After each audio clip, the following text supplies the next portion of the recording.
My day started with spilling coffee on a report I'd prepared for Emil. My heart raced as I scrubbed the stain, imagining him noticing and saying something like, "Leon, you're usually so careful. What happened?" My name's Leon.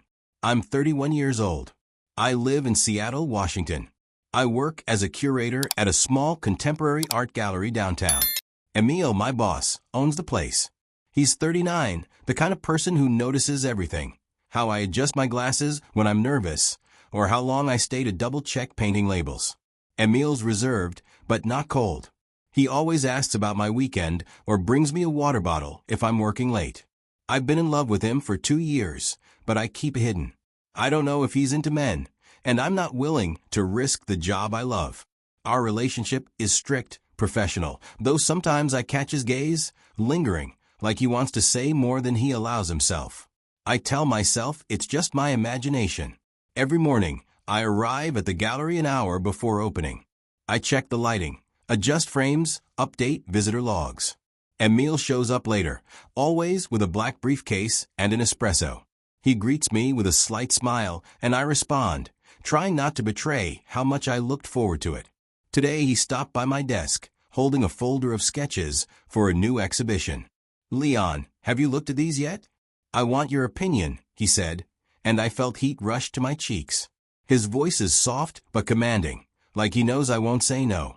We discussed the sketches, and I noticed him lean a little closer than usual to point out a detail in a drawing. I caught the scent of his cologne, something woody, with a hint of citrus. I tried to focus on the conversation, but my thoughts scrambled. When he left, I stood there, replaying every word, every gesture. It was foolish, but I couldn't stop. At lunch, I escaped to the cafe across the street to clear my head. My friend Brandon, a barista, noticed I was off. "Thinking about your mysterious boss again?" he asked, winking. I brushed it off, but inside I tensed. Brandon knows how I feel, but even to him, I don't share everything. Back at the gallery, I found Emil talking to a client. He looked composed, but when the client left, he turned to me and said, "Leon, you're quiet today. Everything okay?" I nodded, lying that I was just tired. By evening, I was alone, reviewing lists for tomorrow's exhibition. Emil had left earlier, leaving a note. "Leon, thanks for the work. Don't stay too late." I held the paper, as if it could change anything. In that moment, I realized I wanted more than just a job. But how could I take a step without ruining what we had? I didn't know. Not yet. The storm hit as I locked the gallery doors, and I knew the night would drag on. Emil and I were alone, prepping the last private exhibition, and I felt the air between us thicken. I stood by the window, watching rain flood Seattle streets, trying not to think about how close Emil was to me. He sat at the desk, sorting catalogs, and the lamp's light hit his face, sharpening his cheekbones. I forced myself to look away, to avoid staring. Emil suggested we drink tea, a rare oolong he kept in a tin in his office. "For special occasions," he said, and I caught myself thinking it was the first time he'd called anything between us special. We sat in a small room behind the main hall, where spare frames were stored. The tea smelled of flowers and smoke, and I held the cup with both hands to keep them busy. Emil talked about the paintings we'd chosen for the exhibition, but his voice was softer than usual, almost personal. I noticed how he looked at me when he thought I wasn't watching. It wasn't the cold scrutiny he used to check my work, but something warm, almost vulnerable. I asked why he loved this gallery so much, and he paused, staring into his cup. "It reminds me of a time when I was happier," he said finally. I wanted to ask more, but he changed the subject, mentioning an old friend from his youth who shared his dreams about art. His voice wavered, and I sensed that friend was more than just a friend. The storm grew louder, and we heard thunder roll over the city. Emil stood to check the windows, and I followed, not sure why. We stood side by side, watching the downpour, and I felt the warmth of his shoulder, almost brushing mine. It was so simple, but my heart pounded like I'd run a mile. "Looks like we're stuck here," he said, a slight smile in his voice. I nodded, not trusting my voice. We returned to the desk, and Emil poured another cup of tea. His fingers trembled slightly as he did, and I wondered if he felt the tension too. Our conversation grew quieter, almost a whisper, like we were afraid to break the moment. He shared about his first exhibition, how he feared failure, and I told him about nearly quitting art in college. We laughed, and I noticed his eyes lingered on me a little longer than necessary. By midnight, public transport had stopped, and Emil suggested staying at the gallery. "There's a couch in the office," he said, and I agreed, though I knew I wouldn't sleep. We spread out an old blanket, and I lay down, feeling his presence fill the room, even from across it.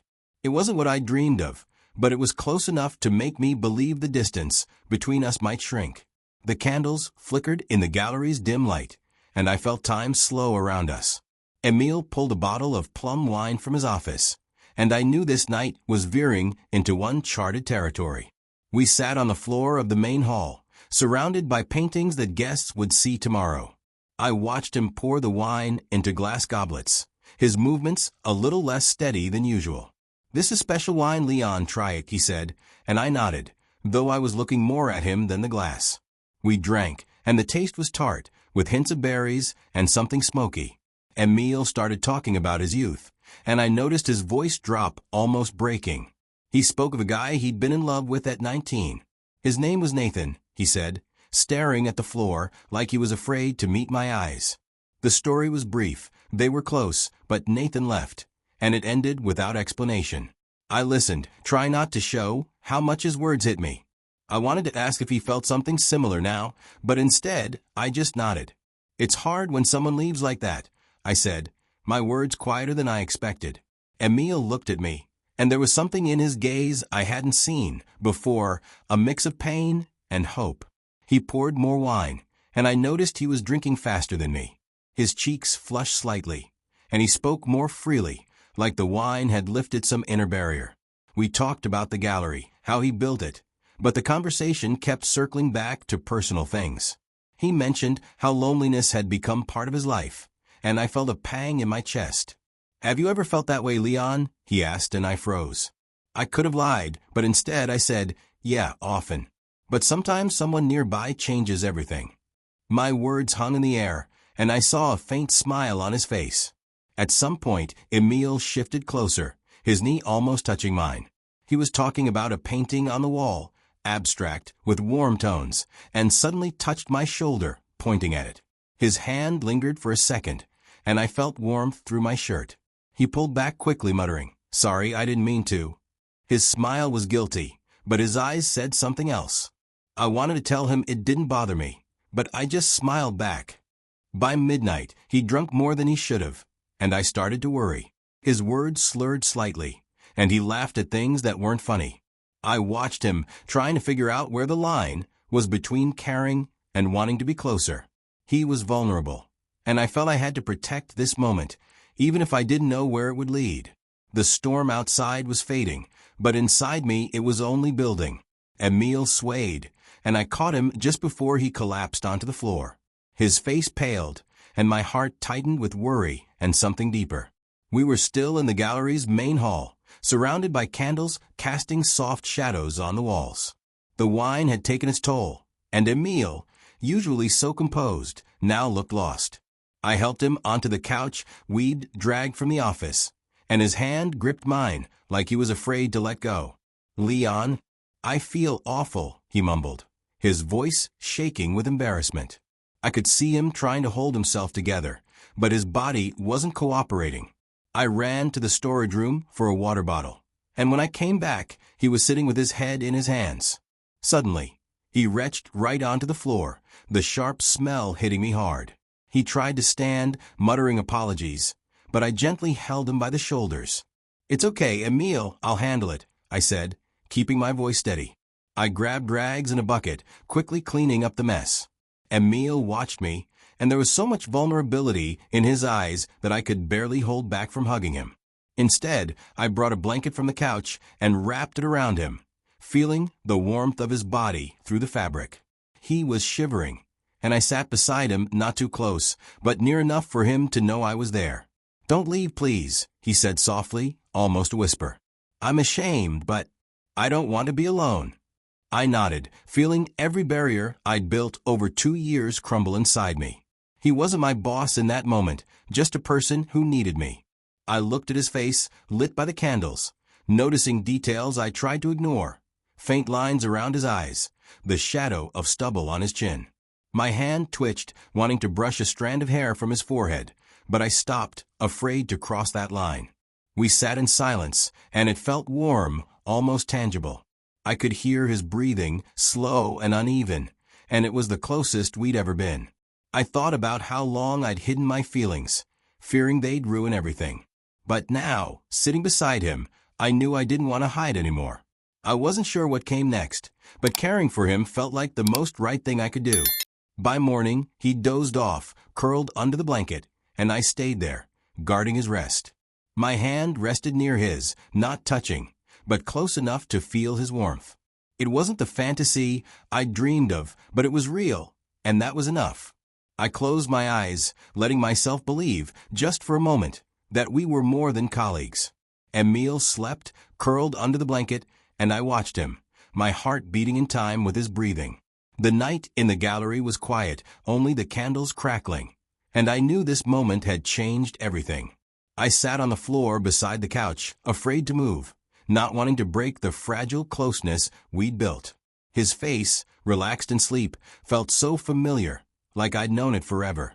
I wanted to memorize every detail. The faint stubble on his cheeks, the shadow of his lashes, the soft curve of his lips.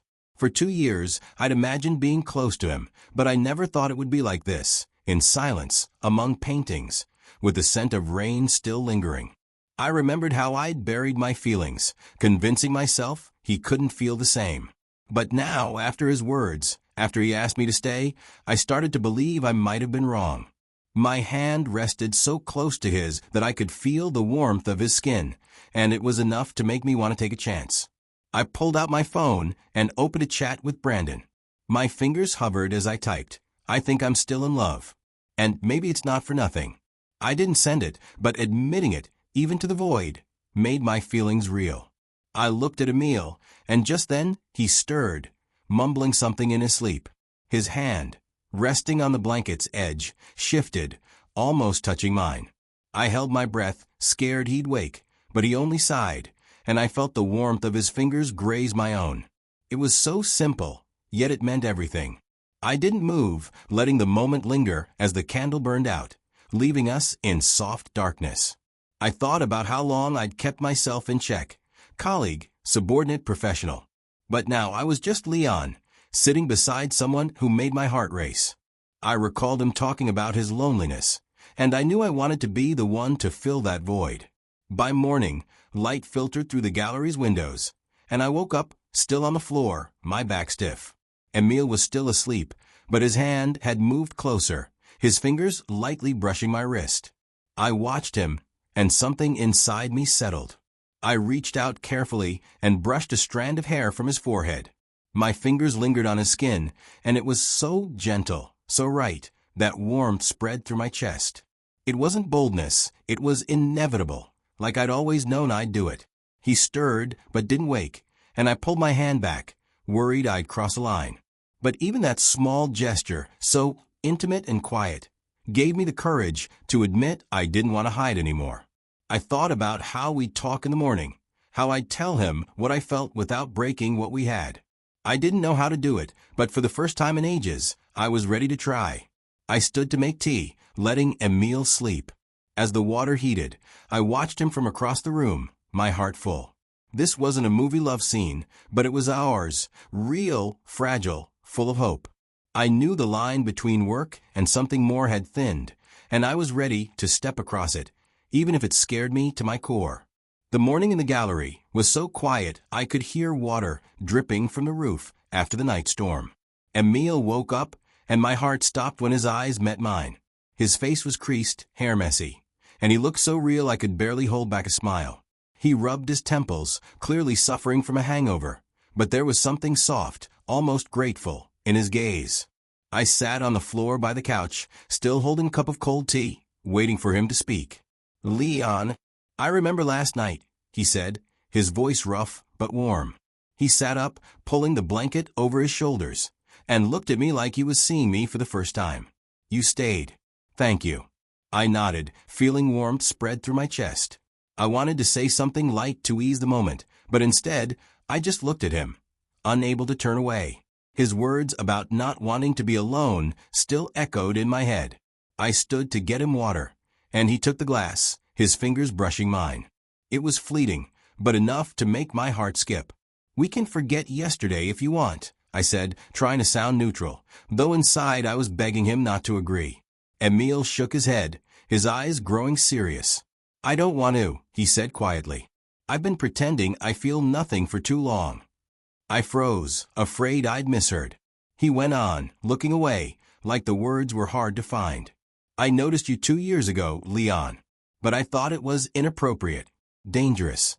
His voice wavered, and I saw him grip the glass tighter. I sat beside him, not too close, but near enough to show I was listening. "I was scared too," I admitted, "but I don't want to be scared anymore." We sat in silence, and it wasn't heavy but light, like we'd finally dropped our masks. I thought about how long we'd danced around the truth, too afraid to name it. Emil smiled, not his usual reserved one, but something open, almost boyish. "We're both such idiots," he said, and I laughed, feeling the tension melt away. It was so simple, but so vital, sitting there, laughing, knowing we weren't hiding anymore. I looked at him, and there was a quiet sadness in my chest, because I knew questions lay ahead. What about work? How do we not ruin what's just begun? But in that moment, I didn't want to think about the future. I just wanted to be here, with him, in this gallery where it all started.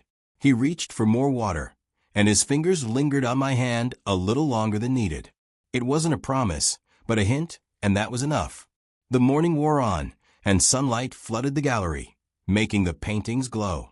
I felt we were on the edge of something new, and it scared me, but it also filled me with hope. We didn't know what came next, but for the first time, I believed we'd find answers together. Emil looked at me and said, "Let's just be honest. That's where we start." I nodded, and in that moment, anything felt possible. The light in the gallery grew brighter, and I felt Emil's warmth beside me, making the morning alive. We sat on the couch where he'd slept, his knee brushing mine, as if it were the most natural thing. I looked at him, at his tired but clear eyes, and knew we couldn't pretend nothing had changed. His hand rested on the armrest, close enough that I could touch it, and that urge was stronger than my fear of what came next. "Leon, we need to talk," he said, his voice soft but firm, like he'd been preparing for this. I nodded, my heart beating faster, waiting for his words. He looked at the floor, gathering his thoughts, and I noticed his fingers nervously tugging at his sleeve. "I don't want work to stand between us," he began. "But I also don't want to lose you. Not as a professional, not as a person." His words were so earnest that warmth spread through my chest. I thought about how our closeness could complicate everything. I loved this gallery, loved the work, but I wanted to be with him most of all. "I don't want to ruin anything either," I said quietly, "but I can't pretend I feel nothing." He looked at me, his eyes a mix of relief and worry. "Then let's find a way," he said, and his hand rested on mine for a moment, squeezing so gently I could barely breathe. Emil suggested I become an independent curator, so we could build a personal relationship without conflict of interest. I froze, trying to grasp what that meant. It was an opportunity, but also a risk, leaving stability for something new. "You don't have to decide now," he added quickly, noticing my silence. "I just want us to have a chance." His voice wavered, and I saw he was as scared as I was. That made him closer, more vulnerable, and I wanted to protect it. We talked for a long time, exploring ways to keep what we had while making room for what was growing between us. I suggested working on project together, but not under his direct supervision. He smiled, that warm, almost boyish smile I loved. "You always find a way, Leon," he said, and I felt his fingers brush mine again, this time deliberately, lingering a little longer. The silence between us was full, like we were speaking without words. I looked at him, at his tousled hair, the faint lines around his eyes, and knew I wanted to see him like this every morning. It wasn't a fix for every problem, but it was a step, and we were taking it together. "I don't want to rush," I said, "but I want to try." He nodded, and his hand squeezed mine a bit tighter, as if confirming he was in this too. We sat like that as the sun bathed the gallery in golden light. I felt his warmth, his presence, and it was enough to believe in the future. We didn't know how it would unfold, but in that moment I was sure we'd find a path. His fingers laced with mine, and it was so simple, so right that I smiled. "We'll figure out," he said, and I knew he was right. The morning in the gallery smelled of coffee and fresh croissants, and I felt Emil's warmth beside me, bringing everything to life. He'd ordered breakfast from my favorite vegan cafe on the corner, and I couldn't help but smile when I saw the familiar paper bags. "I want to start the day the way you like," he said, his voice soft, almost a whisper, as if the words were meant just for me. We sat in the main hall, surrounded by paintings, and the light streaming through the windows made their colors glow. I looked at him, at his easy smile, and realized I finally felt at home. Emil poured oolong tea into 2 cups, and I noticed his fingers tremble slightly, not from nerves, but because this moment mattered to him as much as it did to me. We ate, and the silence between us was light, full, like we didn't need words to understand each other. I bit into a croissant, crumbs falling on the table, and he laughed, handing me a napkin. His hand lingered near mine, and I felt a warmth that was more than just a touch. It was a promise, quiet and true. We talked about small things, the exhibition starting today, how I'd stressed over tiny details. But beneath those words was something deeper. We were building a bridge between who we'd been and who we wanted to be. I looked at him and thought about how long I'd feared this step and how simple it felt now. "Did you ever think we'd end up here?" I asked, and he shook his head, smiling. "No, but I'm glad we did," he replied, his eyes so open that my heart tightened. I picked up the cup with a crane design, the one he always kept in his office. "It's yours," I said, but added, "Today I'll pour into it." He laughed, and that sound was so warm I wanted to hear it again and again. We drank tea, and I thought about how this cup had become a symbol of something new. Equality, closeness, a beginning. I didn't know what lay ahead, but in that moment I was sure we'd handle it, because we were together. I want to ask you, watching this story, what would you do in my place? Would you fear taking a step toward something that scares you but pulls you in? Write in the comments, share your thoughts. I'm genuinely curious how you see moments like this. And one more thing, what does feeling at home with someone mean to you? Is it a place, a person, or a moment? Let's talk about it, because I believe these conversations bring us closer. Emil looked at me, and I knew this breakfast wasn't an end, but a beginning. We hadn't solved everything, but we'd chosen honesty, and that was enough. I felt his hand brush mine under the table, and I smiled. Life was ahead, full of questions, but with him beside me, I was ready for any answers. The gallery was silent, but the paintings around us seemed to whisper that love is an art we create together.